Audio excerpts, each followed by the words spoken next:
What's up, everybody? This is 49ers Coast to Coast. I'm the West Coast correspondent, Grant Cohn. That's the East Coast correspondent, Jason Aponte. We got breaking news today. Mel Kiper, God love him, came out with a mock draft that I can't read because you have to pay for it. Would you ever pay to read a mock draft, Jason? I wouldn't, but I would steal it from someone who did pay for it on Twitter and then look at it. That's what I did as well. And apparently the Niners trade up to number 7 to get Justin Fields. I don't exactly know the trade compensation that it would cost the Niners to get up to number 7. Did you see that much?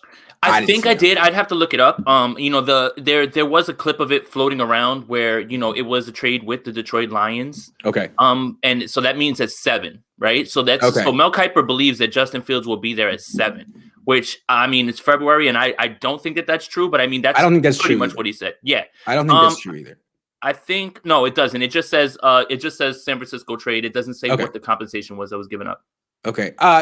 You don't think he's going to number 7, do you? Dropping number 7? No, I don't think he makes it to 7. No, especially with Atlanta being there at 4. It's really tough. The stance that I've taken is that the 49ers need to get into the top 3, and that means Miami, right? So you got to hope what they're saying about Tua is truthful, right? Yeah. That they believe in him and they don't want to go get a right. Exactly. So again, February 25th, we're trying to sift through all the smoke screens and all the things that the GM talk, and I'm sure we'll talk about that a little bit more. But yeah, at this point, I would say that they probably have to get into that top 3 if they want to get a shot at Justin Fields, because there's no way he makes it to 7, in my opinion.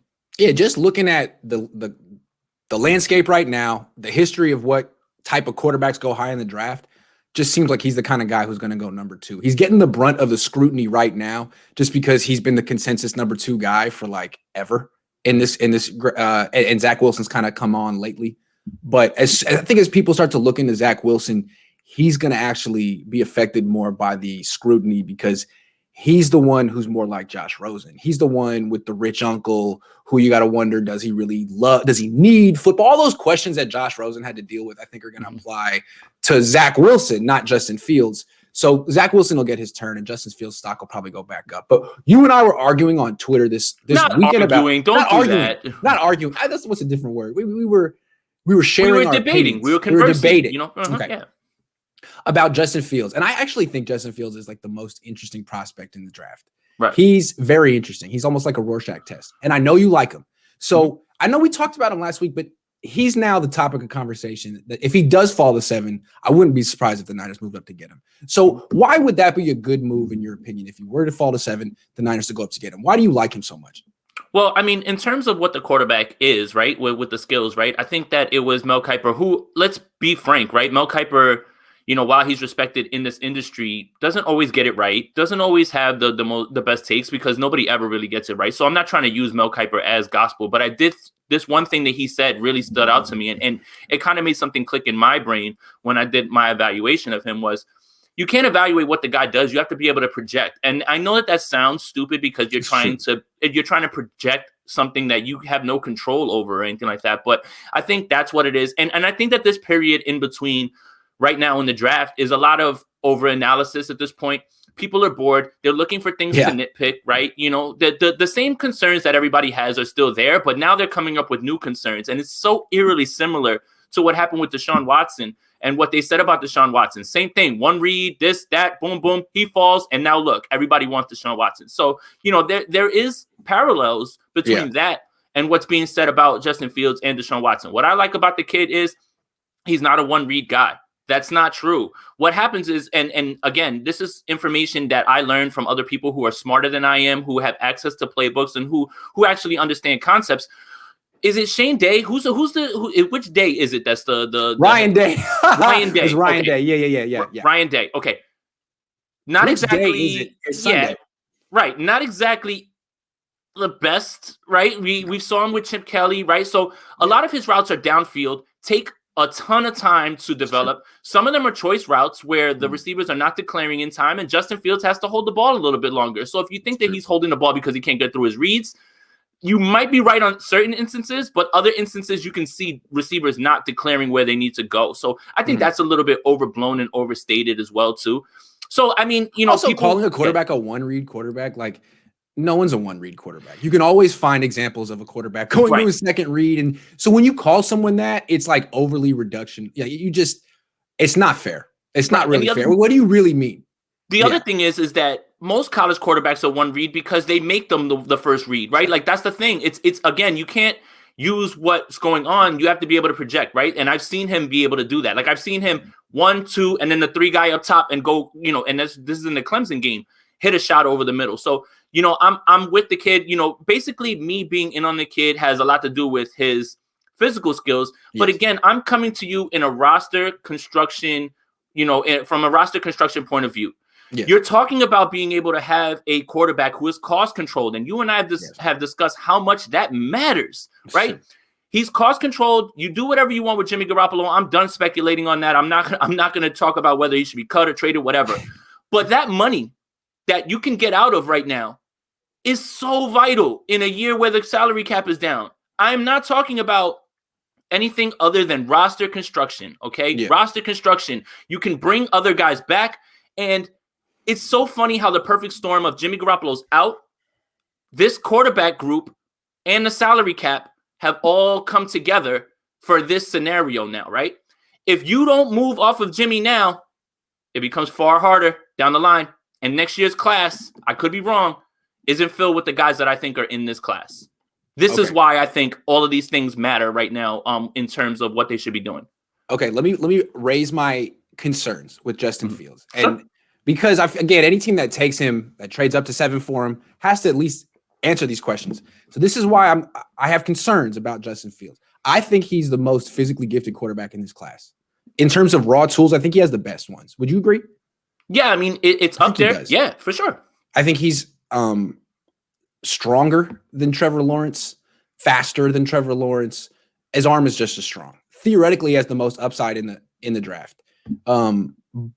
But you mentioned, he's cost controlled. Really important to have a cost controlled quarterback this year. Yes, I agree. But to me, he's a toolsy project who could pay off in year 2, maybe year 3, like Josh Allen. Now, his tools aren't on the Josh Allen level, but they're very good. If Josh Allen's an A+, this guy's an A- or an A, maybe an A-. So that's how I look at him. Like, I don't expect Justin Fields to come onto this team or any team and tear it up as a rookie, because this is what I see. For a kid who played on an all-star team in college, one of the 4, 5, 6 all-star teams in college, he didn't get a lot of experience. Not his fault. I mean, the COVID thing wiped out half of this season. So he ends up with 22 starts, not a ton. He does seem like when he's presented with pressure, sometimes he doesn't respond that well to it, which is the mark of an inexperienced quarterback. It doesn't mean he won't be good. I just feel like if he's the starter next year, there's no guarantee the Niners are going to go to the playoffs or even have a winning record. And that's not necessarily a reason not to draft a quarterback, but I'm just trying to be clear on what he is. Like, when he's compared to Deshaun Watson, I missed on Watson. But in retrospect, you could say Watson was pretty developed coming out of college, that he pretty much hit the ground running. And so did Dak Prescott, and so did Mahomes to an extent after sitting a year. Because when you look back, they had a lot of experience, which counts. And Justin Fields just doesn't have it. So to me, if you go for Justin Fields, you got to be committed to the long development, and you can't be scared after year 1 or year 2 if he has a Josh Allen type of year. That's all I'm saying. And I think that that's a great point. But I also think that this regime would be tied to him with the QB collective stuff. And Kyle's been on him the entire time. That's another thing. Kyle just didn't wake up, this year and say, let's start looking at Justin Fields. They know exactly what Justin Fields is.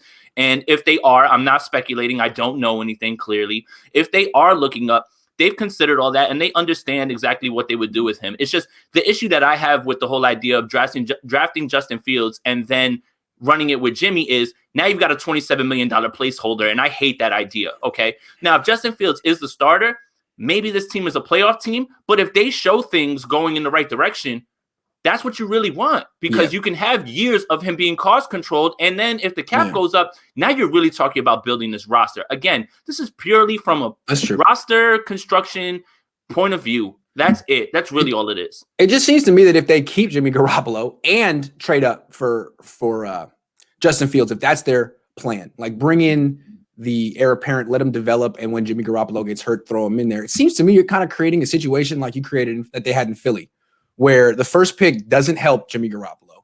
You have a bad pass protecting the offensive line. You're kind of like setting Jimmy Garoppolo up to fail. You're dividing the locker room. I mean, there are worse things you could do. It just reminds me of that a little bit. Riding the fence again with Jimmy G, bringing in a guy who doesn't help him, and he's a project. That's, guess, my issue. I mean, when you compare him to Deshaun Watson, you compare him to Cam Newton, Dak Prescott, all these guys I think were pretty ready to go when they came to the NFL. And when I watched Justin Fields, I feel like when you watch the coach's tape, he'll pass up open receivers a fair amount. And it doesn't mean he won't be good. It's just, again, the mark of an inexperienced quarterback who trusts his legs pretty much. You can pretty much say the inexperienced thing for almost everybody except for Trevor Lawrence at this point, right? Because of the year and all that stuff. So you're taking a shot on almost any of these guys, right? And one more thing that I think I had in my mind, I think it's gone. Whatever, it'll come back to me in a second. Yeah, if they go into look, I know he was a QB collective guy, and it almost feels like Shanahan and his dad were like, go to Georgia, go learn how to be in a pro style offense. It'll be good for you. And then he goes to Ohio State, which to me, if I were the coach, it's like, man, I mean, that's good for you. You were in the Heisman conversation. You were on TV a lot. Look at your draft stock. It's great. Jacob Eason went to Washington and it blew up in his face. So you did the right thing for you. I just feel like Ohio State does very little to prepare quarterbacks for the NFL. And that's too bad. It's not Justin Fields' fault. And the last thing I want to say about Fields is like, okay, so he's a project. And we agree that he might take his lumps early on, and that's okay. But are the 49ers the best place for a project quarterback? I know you say, yeah, I mean, they got a good scheme, they got good playmakers. I would argue they don't have good pass protection. That's tough. That's a guy who could get hit a lot as a rookie. And while they do have a good scheme, they have an impatient head coach who really harps on mistakes. So I don't know. What do you think of that? So here's my thing is this is why I want Justin Fields, because you have to bring Trent Williams back. You have to be able to fix this line. Like, this is it, man. Like, to keep Jimmy G and to let Trent Williams walk is almost cutting your nose off to spite your face at this point. Yes. It just doesn't make sense, right? And it's not anything that Jimmy Garoppolo did. Like I said, this is all a perfect storm of his contract out, COVID, this draft, and this class, right? Like, all of this matches up, right? The thing that I'll say is this. Whatever you do with Jimmy Garoppolo is fine. I would not be averse to drafting Justin Fields, making sure you bring Trent Williams back, fortifying this line with, let's say, an Alex Mack and wherever else you feel your upgrades are, and signing Ryan Fitzpatrick, letting him start for a little bit and see what happens. I'm with that.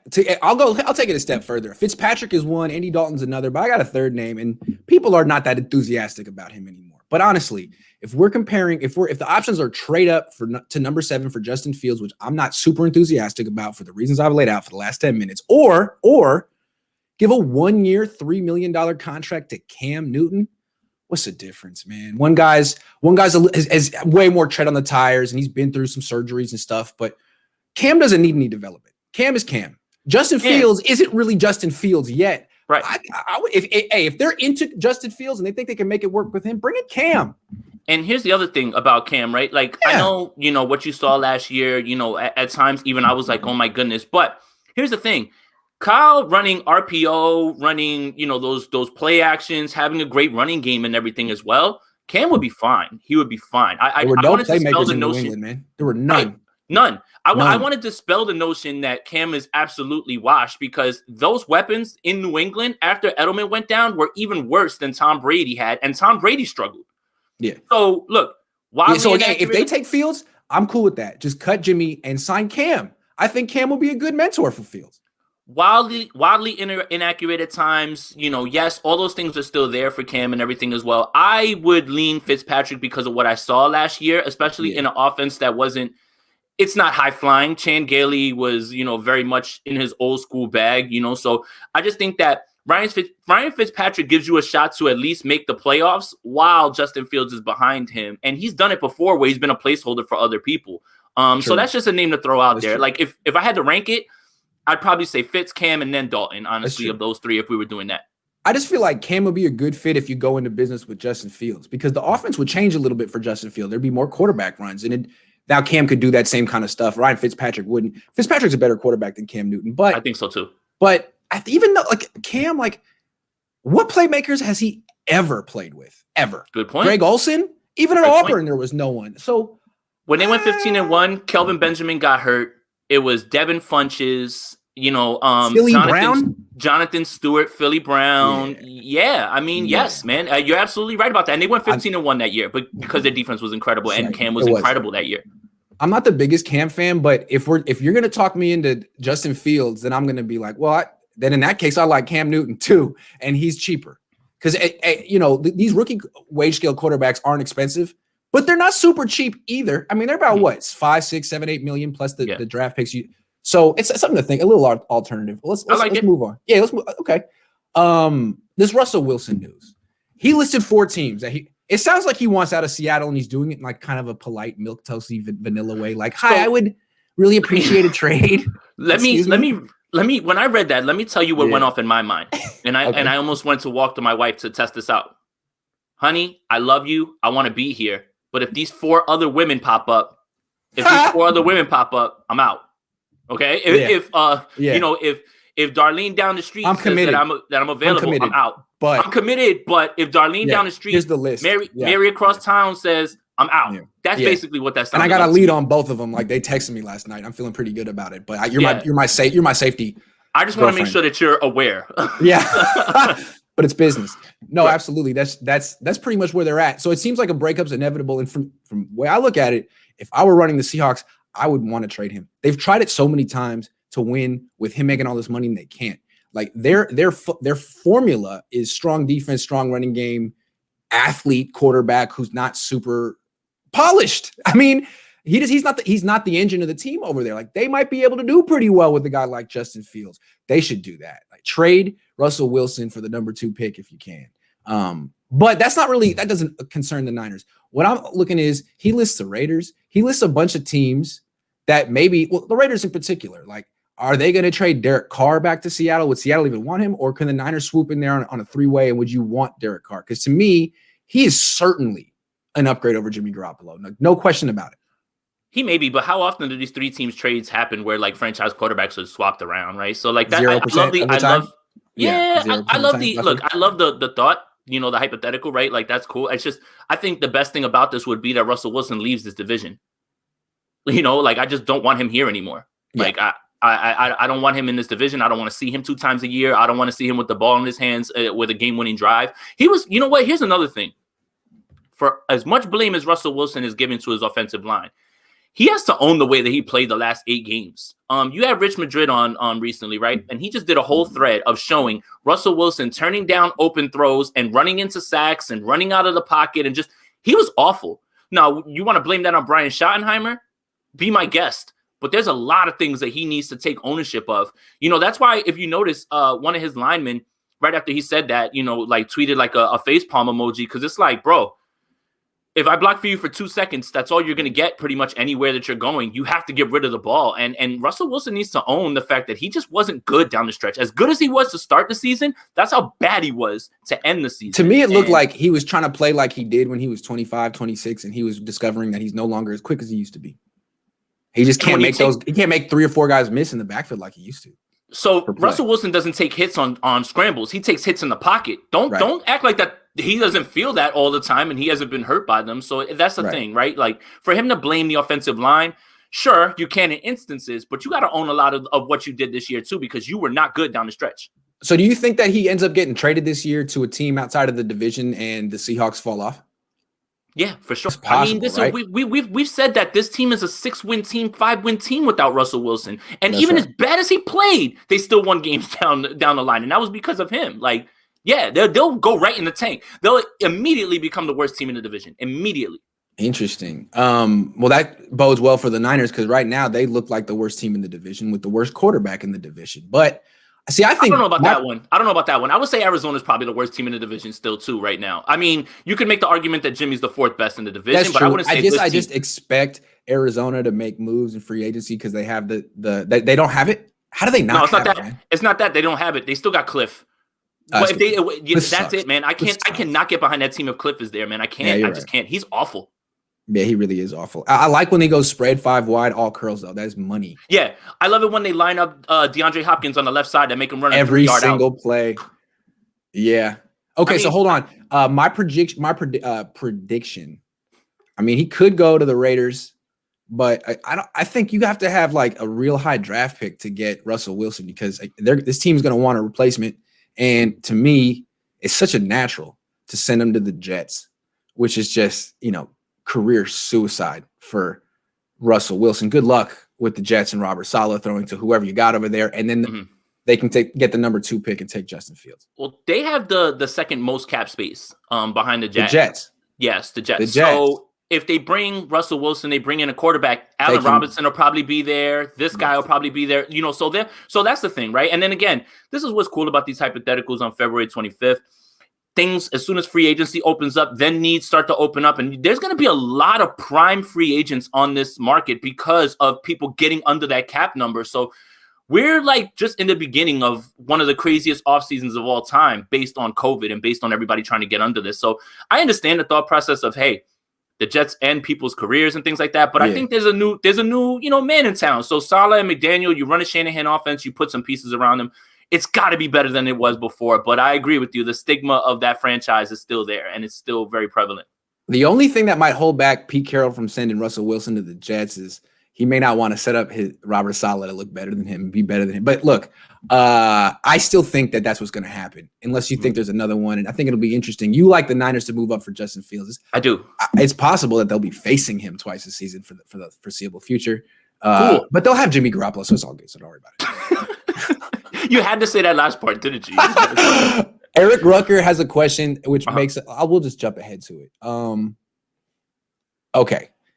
John Lynch posturing. Yeah, that was one of our questions. Are the 49ers really keeping Jimmy Garoppolo or simply posturing? What do you think? They're posturing. If they wanted Jimmy Garoppolo to stay, they would have restructured his deal to save up all the money and just move Thank on. you. Say it again, because that's the only point that needs to be made. If he's not restructured and you're not talking about saving the money this year and having him down the line, all you're doing is saying words. That's it. Stop arguing with me on Twitter. He's 100% right, folks. This is the deal. If you don't understand, this is what happened. They went to the Super Bowl. They gave out extensions galore for losing the Super Bowl. It was like Oprah throwing out extensions. You get an extension, Kyle Shanahan. You get an extension, John Lynch. You get an extension, George Kittle. Jimmy Garoppolo? Ooh, nah. Sorry, you didn't do enough. You're just not that good. You didn't even lead us to the Super Bowl. What is the phrase they used? He helped us get there. He was the quarterback of the team. He was the quarterback of the team. So everyone got an extension except for that poor Jimmy G. And that's all you need to know. That is their statement on him. Everyone else proved something to Jed York and the front office except Jimmy G. All right, then move on. Yeah, and I hate when people are like, oh, why are you saying, what is he supposed to say? Because, what is he supposed to say? Is he supposed to say, we're looking to move up in the draft so everybody knows? We're looking to shop him everywhere else so everybody knows. Like, come on, guys. Like, I don't understand why you guys, are not getting this part, man. I really don't. Go ahead. Nothing. I'll just say, I will watch JC against Auburn next. We got you. Appreciate you, man. Yep. Thank you. Yeah, they're absolutely posturing. It's like Jimmy Garoppolo has no trade value because of the 49ers, because they're so transparent, right? And they like being transparent. It's like it'll create goodwill with the media. Let's be a little more transparent than the other teams. Okay, but now everyone knows how you feel about Jimmy Garoppolo, especially how Kyle feels about Jimmy Garoppolo. So now Lynch is coming out and talking on the radio and saying, oh, yeah, he's definitely going to be our quarterback. I believe it, even though he also said stuff like, oh, yeah, like Joe Staley's coming back. And so is DeForest Buckner. He's just going out and basically trying to do what's best for the team or what's best for his resume. Right. And John Lynch is there to handle these questions and be in front of the media and be the face, and say these things. Again, he's not going to give anybody any sort of plans that are going on. Whether that's true or not, we'll find out in a little while. But I don't, again, until you restructure, until you put your money where your mouth is, actions are always going to speak louder than words. Stop repeating the same quote over and over. Right. And do something. If Jimmy's going to be your guy and you really believe in him, restructure him then. You know why you haven't done it? Because you don't believe it. Right. Right. End of story. So I don't want to hear it anymore. I don't want to hear any more campaigns about how much you like him. Just stop talking about him. Just stop saying it until you do something. Yeah. John Lynch, we don't believe you, man. No one believes you. We don't. Not even your most loyal Jimmy Garoppolo fans. They just don't. And look, I tend to stay away from other podcasts because I want to keep my thoughts clear. And if I'm wrong, I'll be wrong on my own. I don't want to take anyone else's thoughts and have that seep into my brain, right? Yeah. But if you listen to other people who, not Schefter, not Rappaport, right? Because they have a brand to make sure that they keep by saying the status quo. Other guys who are pretty tapped in on other podcasts, nobody believes that Jimmy Garoppolo is going to be here next year. Nobody. So that's the thing. It's okay. Yeah. Maybe someone else's opinion doesn't matter, But I feel like everybody knows that the 49ers are trying to move on from Garoppolo, and that's why you have to make these statements. Right. You have to say these things. You have to. Like last year when Joe Staley was making it clear to the Niners that he was going to retire, and John Lynch was not revealing that to the media, and he even said like, "Yeah, I haven't heard anything that would." He basically came out the next day and was like, "Look, guys, I'm sorry I lied to you. You know, it's nothing personal. You know how it goes.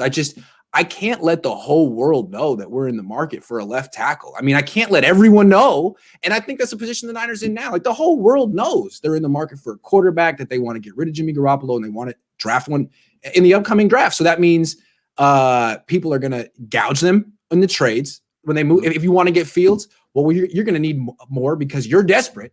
And no one's going to actually offer anything from Jimmy Garoppolo because they just assume you're going to cut him anyway. So this is the stupid stuff you got to do. It's right. Posturing and it may not work. If it does, give the dude a gold star. Right. And here's the question, Grant. Why would someone trade for $25 million, man? I don't a guy look and the same concerns that we have about his injuries. You don't think that everybody else noticed that? Look, he didn't just start getting hurt here. He was hurt in New England. Every other year he's hurt. You cannot put this much money and sink this much cost into the most important position on your team when the guy cannot stay on the field. I don't get it, guys. I really don't. If last year he balled out like he did in 2019, we're not having this discussion. But what happened? He got injured twice. Yeah. And again, you cannot continue to waste that money. You can't. And that's the thing. Like, people forget that. He didn't get injured once. He got injured twice last year. It's not like he had one fluke injury in 2018. No. He got hurt. He's been hurt 4 times as a starter. The shoulder, the knee, the ankle twice. He's only played 30 games. I'm sorry, man. Brett Favre never missed a game. Phillip Rivers never missed a game. Russell Wilson's never missed a game. Yeah, if you're the quarterback who plays half the games, you're just not a starting quarterback. You're the next backup. Russ has been sacked more than anybody in the world, and he continues to play. I mean, he's I don't played know. On high ankle sprains. I know they're not all the same and stuff, but he's played on high ankle sprains. The dude got hit with a concussion, jumped into the blue tent, jumped right back out because he said he drank some Jesus water. Like I don't even know. Like that's absolutely true too. Actually, Grant, that was that's amazing. Yeah, wow. It is. I've never tried Jesus water. Inspirational. It's better than Michael's. It's better than Michael's space stuff from Space Jam or whatever. Is it better than Fiji water? Because Fiji water is really good. Fiji water is really good because it's super expensive. It really is, man. I saw the reason I get it. I was watching that show Behind Hip Hop or whatever that show is on FX, the new show that's supposed to be on Hulu. I've been watching it. Yeah, so it's mostly about like the gangsters behind hip hop, and this one guy, Big U or whatever. The funniest part, he goes back to his house in South Central or whatever, and he's holding a bottle of Perrier. I was like, man, that's the most gangster thing I've ever seen. I'm gonna start walking around with Perrier because that's just the most expensive water you could have. That's a flex. What a flex. Like, oh yeah, man, I only drink Perrier, baby. If I see you walking around with Perrier, I think we'll get it on you. I might just hit you with this bottle, or I might just sip some delicious water that's fizzy. I don't know. I haven't made up my freaking mind yet. Dana Harvey says middle late round quarterback option. Your thoughts on Ritter? He didn't declare. No, Ritter's middle late round quarterback option that I like is Jamie Newman. I watched him yesterday, not as a quarterback, but as a Taysom Hill Wildcat option, like offensive weapon. That dude really is a hell of a runner. I think he could be a guy that like plays a bunch of different positions and throws down. He's a one read guy. Well, yeah, but, I mean, you cut off for a little bit. I'm sorry. I'm saying I like Jamie Newman as a Taysom Hill type late on day 3. Anyone that you know on? I mean, day 3 type. Yeah, I mean, he's very, very much a project. You know, six round, 7th round, you don't feel bad about it because those guys rarely hit anyway, right? So I don't mind that idea. You know, I'm coming around to that idea more. That's not the preferred plan, but you know. I see what you're saying. I'm just thinking a creative coach like Kyle Shanahan, who has a run first offense anyway. He could use the Taysom Hill type. And I know that Sean Payton and Kyle Shanahan steal from each other all the time because they're 2 of the best and they respect each other and they both have kind of an under center 2-back offense. If it works for Sean Payton, it could work for Kyle. I just don't know if Jamie Newman has. The thing about Taysom Hill is people don't realize how athletic he is. He ran a 4.45. It's like, I don't know if Jamie Newman is going to do that. But if he does, I'd be interested. See, in Mobile, Jamie Newman would make a throw where you were just like, holy. And then the next throw, you'd go, good God, what was that? Like, it's the extreme. It's like great, and then it's just awful. Like, there's no in between from what I saw in Mobile. Yeah, I don't think he's going to be a starting quarterback in the NFL. But I think if you were to go with like a quarterback by committee, a platoon, where you had a dude like, you know, Josh Rosen, a pocket quarterback who's cheap and can't move, and you wanted to bring like what New Orleans does basically with Winston and Taysom Hill. He might be someone you could use 10 snaps a game on quarterback draws in the red zone, stuff like that. But that's basically how I would do it. Even Harbaugh used Cap like that a little bit too when he was first there, But the thing is that I think we both agree that Cap is better than Oh, Newman, absolutely. Right? Cap is a second round pick. No. Yeah. Okay. Newman would be at best Taysom Hill, and he might not even be that because no one has been Taysom Hill yet. Look at us agreeing. Look at us agreeing on quarterbacks. Hey. What's going on here? Frederick Peterson says trade for Fitz. You can sign Fitz. You can sign Fitz. That's the best part. And draft a quarterback in the top 3 rounds. Let them fight it out. Yeah, that's exactly what I would do, but that's not what they're going to do. That's exactly what I would do. But and think about it, the money that's saved. You can bring back Verrett. You can bring in people. I wrote an article, on 49ers Goldmine about why they should try to kick the tires on AJ Boye and see what you can get for him because he's coming off of a year where he had a 6-game suspension. He had two injuries last year. He's only 29, right? And no one's advocating for AJ Boye to be what he was in Jacksonville, but you might be able to get him for nothing, right? But those deals go out of the window when you don't have money to maneuver at all, right? Like and Trent Williams isn't going to take a backloaded deal. Trent wants to get paid now. Why should he, right? And this is the issue with the thought process on Trent and why everything got all crazy. You send a 3 for Trent. You take out the franchise tag language in his contract because you're just like, oh, he's going to come back to be on a discount. And then what happens? Now you're caught under this cap crunch. And if Trent Williams hits free agency, the bag's going to get thrown to him. It's over. Yeah. It's over. I think it's already over. He's going to hit free agency and he's going to go to the highest bidder. Unless the Niners can get rid of Jimmy Garoppolo and free up some cash, I think they're going to say, you know what? He was a rental. We gave up a third. They gave up a third for Emmanuel Sanders. There's precedent. There's definitely they can't comp anything back though for Trent because he's I think he's over that 10-year mark, the 10-year accrued mark. Yeah, so they get nothing back when Trent leaves. That is awful. That's not good. That's not good because with Sanders you get the third round comp pick back and it's almost a wash, right? Yeah. Here's the thing. The reason I prefer the Cam Newton, Andy Dalton, Ryan Fitzpatrick to any other thing. To me, Jimmy Garoppolo, 29-year-old quarterback, still needs development. 30 starts, doesn't read the field, turns the ball over. He still needs development. Any quarterback you draft is going to need development. Ryan Fitzpatrick needs no development. Neither does Andy Dalton, Cam Newton. They're exactly who they are, and they're cheaper than any quarterback you take in round 1. To me, that's the ultimate in 2021 in this cap crunch year. A guy who is ready to go, who's a backup, but has a ton of experience and is cheaper than the rookies. I think you can go somewhere with that just because other teams are going to be spending too much money on quarterbacks who either aren't ready to go or just too expensive. Yeah, and let's just be clear. We wouldn't be trying to crunch these numbers and get under if COVID hadn't ravaged this country. That's the whole thing. It's not. Yeah. It's not even like I love changed the playing field. Right. I love when people talk to me about, oh, you switched up so quickly. Well, circumstances change. Are you trying to build a winning roster, or are you trying to be beholden to one guy and kick away valuable assets? That's the part that makes me want to rip my hair out about this thought process. And when they ask John Lynch about well, are you going to extend Jimmy Garoppolo's contract? He'll say, nah, we don't have to do that. And we'll be like, well, you're low on cap space. He'll be like, no, we're not. Like, what do you mean? You're going to lose Trent Williams and Jason Verrett because of Jimmy Garoppolo. And he'll be like, that's fine. That was the plan. What are you talking about? Niner fans are not that stupid. I'm sorry. No, they know what's going on. No, because of us. Let's talk about that. I would say that they're one of the most informed fan bases. I learn a lot from a lot of the people, the ones that don't yell at me on Twitter. All right, let's talk Watson. We have a comment here. Mm-hmm. Would a Watson trade help push the narrative for players' voices? The NFL likes teams to have more power always. What do you think? I think that's a great point, right? And I think that's another thing of the reason my prediction has not changed since I've been on here the last time. Houston's not going to budge. They will not budge for that reason right there. 2, they're completely inept. And 3, Caserio thinks he's Bill and he wants to prove a point.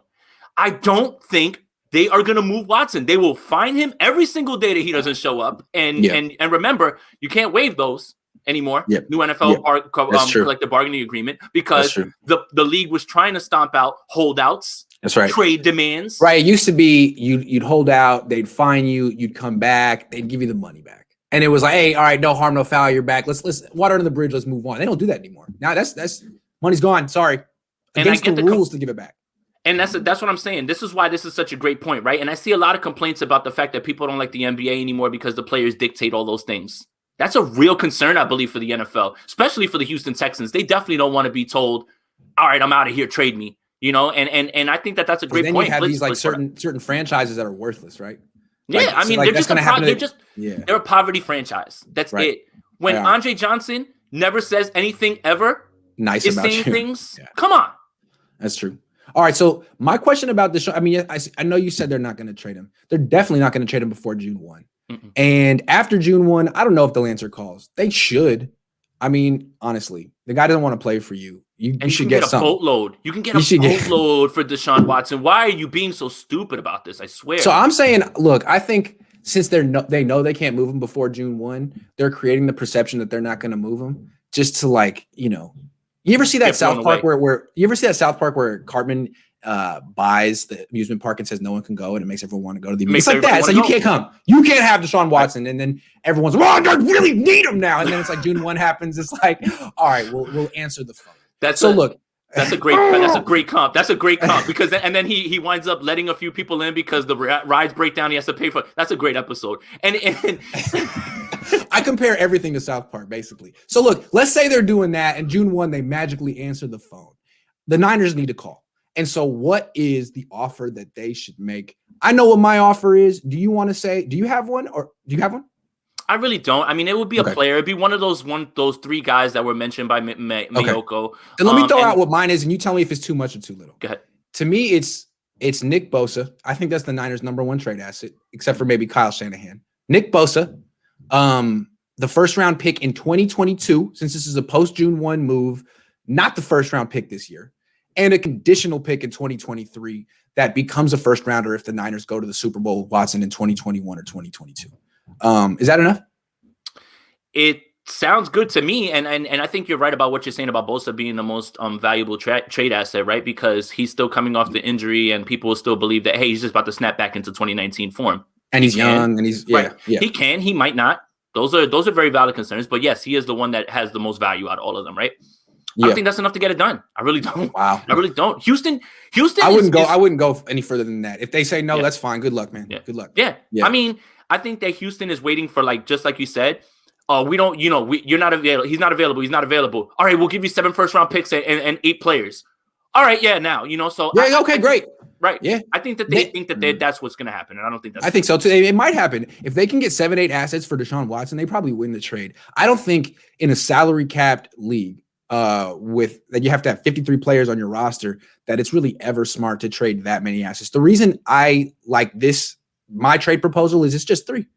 And it's the 3 best assets I can give other than Kyle Shanahan. The first 2, basically Bosa first and a potential first if Watson does what everyone expects him to do. He doesn't have to win the Super Bowl, just makes it to the Super Bowl. Again, the other thing would be the Texans would have to accept Bosa as is. No physical, nothing like that, because he's not going to pass a physical anytime soon. You have to believe in Bosa. And again, if you don't want him, go ahead. Take the Panthers poo-poo platter of terrible picks or whatever and have fun. I don't know. I think they need a guy like Nick Bosa to replace J.J. Watt. Yeah, they're gonna back themselves into a weird corner. Like, this is not anywhere near being done. But I'm just gonna stick with what I've been saying about Houston not budging and just they're just not gonna budge until push comes to shove. Honestly, at this point. I think you're right. Frederick says, as good as Watson is, he isn't worth what a team would have to give up. Draft picks are too important. I basically agree. I don't want to give up more than a couple picks for him because if you get him, you're going to be building your team with draft picks. And again, his cap hit is astronomical next year. It's crazy. So it's a salary cap league. Those draft picks are basically your lifeblood. And if you don't have them, you fall apart. I'm curious to see what happens with the Rams. I think that whole operation is going to fall apart in a few years and everyone's going to have to leave. It's going to be like scorched earth. It's going to be like, that's why me and you agree with the McVay thing. Trade all those picks. I don't care. I'm not going to be here. I might win a Super Bowl though. Peace. Yeah. And I might win a Super Bowl in a year or two. And that's it. Once I win my Super Bowl, everybody's going to want me as their coach. I mean, if they don't already at this point. Yeah. So if the Niners call up for Watson, they should be offering as few assets as possible. That means you offer the good ones, 2 firsts or a first and a conditional in both. If it doesn't get it done, hey man, good luck. Good luck, Houston. I sincerely hope you get all those assets. And if some team gives up 6 or 7, you're crazy. I'm sorry. You're crazy. Just get Justin Fields instead. That's what I'm talking about. Yeah. All right. We got a couple of more. Okay, we got a couple of more. This is John Lynch stuff. Why is John Lynch the one doing all the talking right now instead of Kyle Shanahan? I mean, John Lynch doesn't talk that much, and all of a sudden he's everywhere. Because Kyle is so blunt, and they're probably afraid of him saying something, man. Like, I totally agree. He can't lie. No one believes him when he says he likes Jimmy Garoppolo. It's like he just can't lie. No, he's bad at it, right? And look, again, this is why John Lynch was brought here, right? He was brought here to be player face, played in the league, Hall of Famer, very well spoken, very smart guy. Media guy. 10 years. Yeah. Right. They know exactly what they're doing when they're saying when he's like, I'm going on the radio. Perfect. You know exactly what you're getting from him. It's trained. Kyle goes on the radio. He might not say something that's glowing, but he might not say something that's gonna be like it'll be interpreted wrong. He might go off script. He says too much, man. He just can't help himself. Yeah. He'll be like, I don't want to say it. I don't want to say it. But if it's like I remember Austin Powers 2, Will Ferrell's stupid character, where you had to ask if you asked him something 3 times. Damn it, 3 times. Yeah. Damn it. It's like you asked me, okay, I hate Jimmy Garoppolo. You forced me. Yeah, that's pretty much what he's like. Yeah, and then if you let Coach talk a bunch and he just goes off on his tangent, he's gonna let something slip, and that's I think what it is more than anything. So yeah, I mean it's the right thing to do. You brought John here for this. Why not use him for this? To me, it's like he has done nothing since he got his extension. He was gone all season, but I guess it's not his place to talk during the year. That's Kyle Shanahan's team, and now it's the off season, and he's finally making his money. I like to see him try. I mean, when I'm not saying he got, but when Fox NFL posted the winning percentage, all the quarterback, I was like, nice, John, way to pull strings. I'm glad that you're noticing that stuff. Why? So why all of a sudden is Colin Cowherd, who's in Fox, all of a sudden now posturing and saying all that about Jimmy Garoppolo when we can pull up something that he said 3 weeks earlier about he's done, he's out, they didn't want him. And guess what? All that stuff is leaked, guys. All those guys take money to say stuff. I don't understand why you guys hold them in such high esteem. If somebody came to me and said, I'll give you 5 bands to say that Jimmy Garoppolo is better than Russell Wilson, I'll do it. I'll get right on the radio and say Jimmy Garoppolo is better than Russell Wilson. What are you talking about? I'll do it while working. No problem. I will throw it back while we talk about Jimmy Garoppolo. Yeah, it's true. So John Lynch, it's interesting to see what he brings to the table. It's his media connections. Yeah, that's it. Yeah. And you can just see because these guys are backtracking on things that they said weeks ago. And it's not just Colin Cowherd. The best one is Chris Sims, man. The best one is Chris Sims. Chris Sims looked like he was in a hostage situation. Yes, he did. Like he's looking down and he's like, yeah, he's really good. Yeah, a lot of people in the league might rank him top 2. I wouldn't. I mean, a lot of people might say he's top 10. Yeah, I've got him at top 12. Like it's like I'm like, are you reading? Man, I guess once you get Kyle Shanahan's initials tattooed on your ankle, there's some things you got to do. It's like in The Godfather. It's like even The Godfather's like, hey, man, there's going to be a day when I come to you for a favor. That day may never come, but if it does, and it came, the day came. It's like Chris Sims killed he was too blunt. He was too honest. He ranked him 22nd and was freaking right. And everyone connects the dots. It's like, well, Chris Sims is Kyle Shanahan's best friend. He wouldn't have said that if Kyle didn't feel that way. And they're right. It's so transparent. Football fans are so smart. They know exactly how the industry works, and I love it. Okay, last question. John Lynch says what the Niners need, not a new starting quarterback, a better backup, or they need to be more prepared in the case that Jimmy Garoppolo gets injured. How do you interpret that? I hate it. So you know the guy's going to get injured? That was the part of that really, like, I was just like, what? Like Dr. What? Yes. Like, dude. Sorry. We need to shore up the back end because if he's not there, so you already kind of have in your mind a percentage that he's going to get hurt again. Yes. You're paying $27 million to a guy that you don't know can play? Yeah. That's the nugget that you need from that. Yeah. What the hell is going on, bro, dude? I want to give John Lynch the benefit of the doubt that he was posturing here too. And I'm trying to read into this because it's too stupid to actually take on at face value. So he's not stupid. What is he doing here? I'm trying to think what he may be doing is saying, look, I know I'm saying all this baloney about Jimmy G. You know, it's not true. We're not extending his deal. I'm coming here saying what I got to say, but the code is we're still going to get a new quarterback. You know, we still could trade up for Justin Fields. Like, don't be surprised if we make something like we could get a guy like Cam Newton. We're going to bring in another quarterback, and we're not going to label it as competition. We're going to say we need a high level backup, but it could be competition. I think that's what he's saying. He's preparing 49er fans subconsciously for the fact that they are going to get a new quarterback. That's the thing about everything, right? He's preparing you for any and everything. That's it. He's preparing you for, we might just get a guy in free agency. We might just run it back with Jimmy. We might just trade up for a guy. All of the above. I don't understand how people are so definitive. Like, oh, you guys see what he said? What he said definitely means this. Yeah. Yeah, what he said lends more to what we've been saying than anything, I think. Yeah, the thing is when one of these guys says something, it means nothing. It can be interpreted all kind of ways. But I'm just saying, like, to me, he's definitely leaving open the door or suggesting, like, we're going to get a serious backup. We're going to get a serious new quarter. It's not going to be CJ Beathard. It's not going to be Nick Mullins. It's not going to be Josh Rosen. There is going to be someone new, probably a rookie, maybe with that 12th pick. That's how I'm interpreting it. But again, I could be way wrong. That's maybe what he wants me to think. And if the backup is Fitz, I genuinely get concerned that he will outplay Jimmy Garoppolo. If the backup is Fitz, he's going to Nick. Here's the thing. The reason I've always been so high on Nick Mullins is he always outplays Jimmy Garoppolo. Jimmy Garoppolo is not a good practice quarterback. He's always had this it factor when the games start. That's what they've always said about him. No question about it. Because with Nick Mullins' case, he can get a little tight during the game. I mean, that first overthrow against Philly is kind of, it was the first thing you pop. It's like the wheels went off the rails after that. No doubt. And Jimmy like is the opposite. Like he could care less when he's on. I don't care. He could throw a pick like, hey, look at his face. His face is like. That's good though. I mean, honestly, you need to have a short memory like that, and you need to go right back to gunslinger. So I will say that he's a gamer. There's certain guys that are gamers, and there's certain guys that are practice players. That's it. But Fitzpatrick's a gamer as well, and I get the feeling he's also pretty good in practice. So God forbid the Niners bring in someone who can actually compete with. I mean, Andy Dalton might beat him out. I've seen this guy for years. All right, that one is the one. I've never seen Andy Dalton practice, but I'm getting scared about that one. That one's the one that makes me really nervous. The Dalton one. I get what you're saying because it's cheaper, right? And his game is closer to Garoppolo's, right? Like it's almost the same thing. You kind of know what you're getting. There's something about him that is just like, I don't think. I mean, again, though, I should say this though because I said it earlier. You shouldn't be looking to win a Super Bowl if Andy Dalton's your starting quarterback. No, it's the hair. It's the hair too. I mean, he's the Red Rocket. It's always got to be the hair. Name me one ginger who's ever been a successful quarterback in the NFL. Can't do it. I mean, you just can't. So sorry, it's the ginger rule. The ginger rule.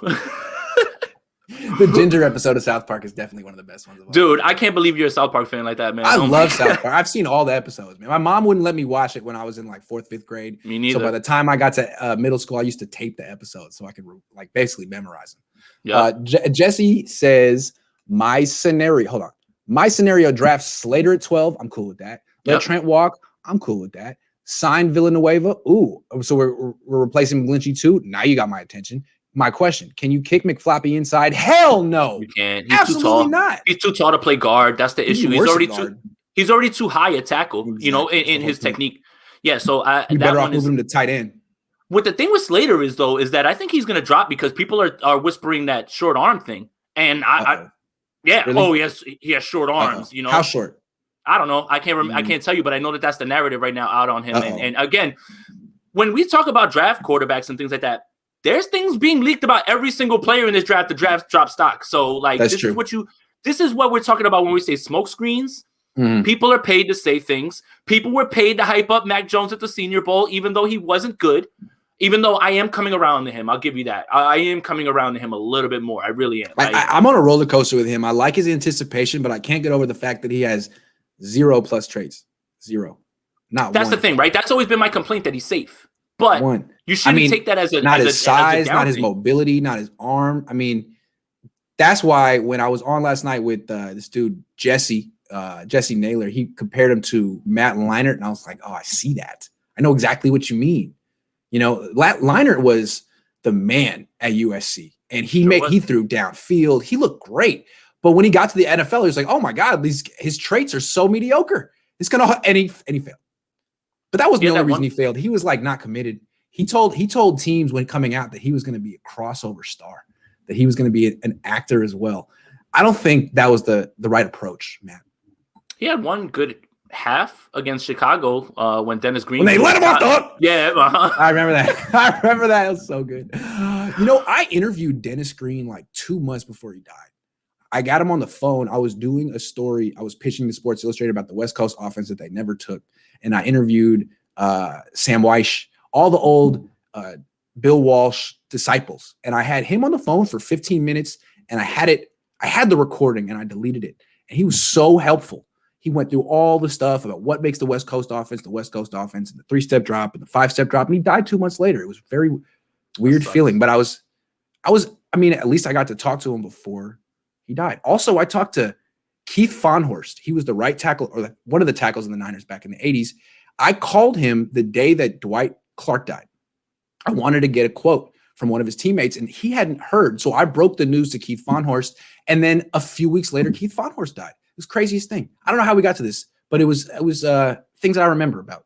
Things I remember. And that's the thing, like, this kind of leads to what I was talking about, right? You said you learned something from Dennis Green, right? Yes. What I do when I talk with people and I talk with people who are smarter than I am, or people who have played the game, I pick their brain. That's why that Cam video with that kid was so disturbing, because it's like, dude, no matter what you think about where he is now, that's an NFL MVP. If you're not sitting there trying to take notes and try to pick that man's brain, I don't understand what you're doing. So, the idea when I get in front of these guys, I talk to, let's say I talk to a player, let's say I talk to somebody in the front office, anything like that, I'm going to sit there and listen. I'm trying to listen and I'm trying to learn. And that's what it should be. And that's what it should always boil down to. Nobody knows everything.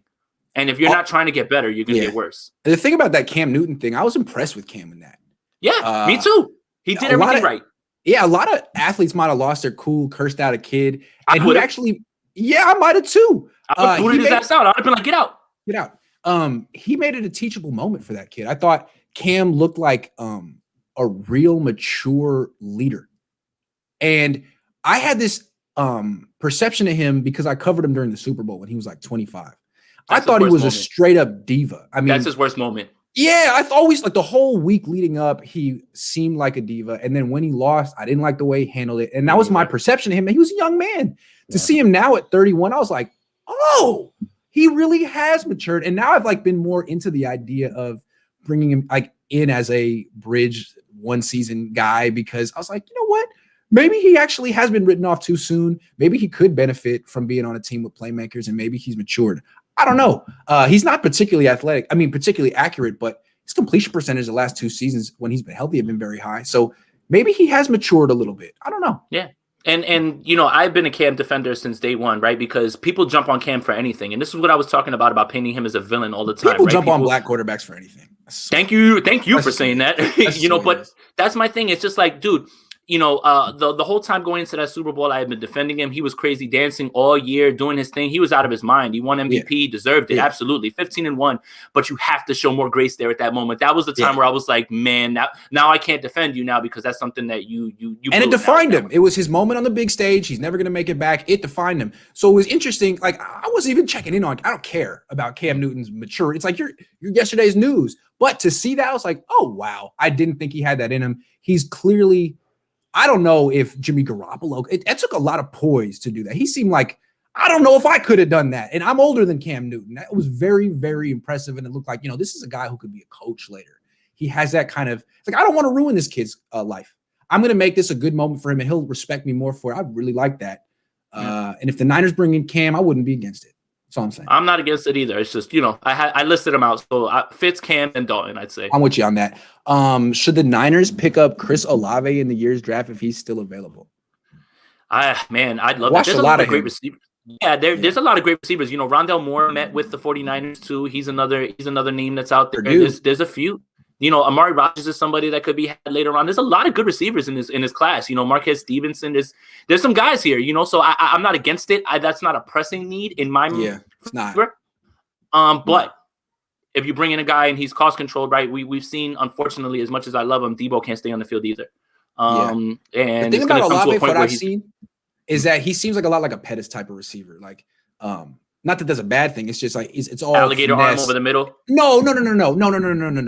Just intense. The upside is the route running and the finesse, and I think the Niners have kind of evolved away from that.